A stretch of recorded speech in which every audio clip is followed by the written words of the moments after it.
রাত এখন 12টা বাজে। পুরো গ্রামটা ছিল নিস্তব্ধ। গ্রামের মানুষগুলো একদম গভীর ঘুমে ছিল।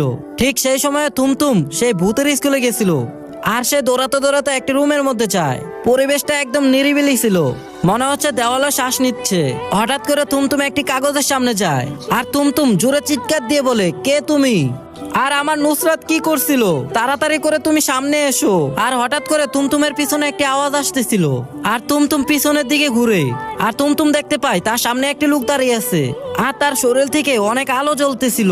আর ওই লোকটি চিল্লাইতে চিল্লাইতে বলতেছিল, আমি হচ্ছে রাইস্টার, আর এই স্কুলের টিচার ছিলাম, আর শিক্ষকের সাথে সাথে কৃষকও ছিলাম। এরপর যা হলো বন্ধুরা, দেখলে তো অবাক হয়ে যাবা।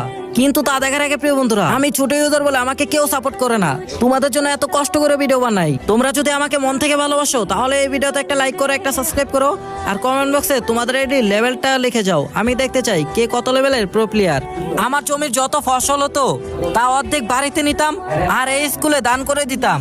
একদিন আমি দেখতে পাই এলাকার কিছু সুনামধন্য লোক স্কুলে দান করা সেই ফসলগুলো চুরি করছে।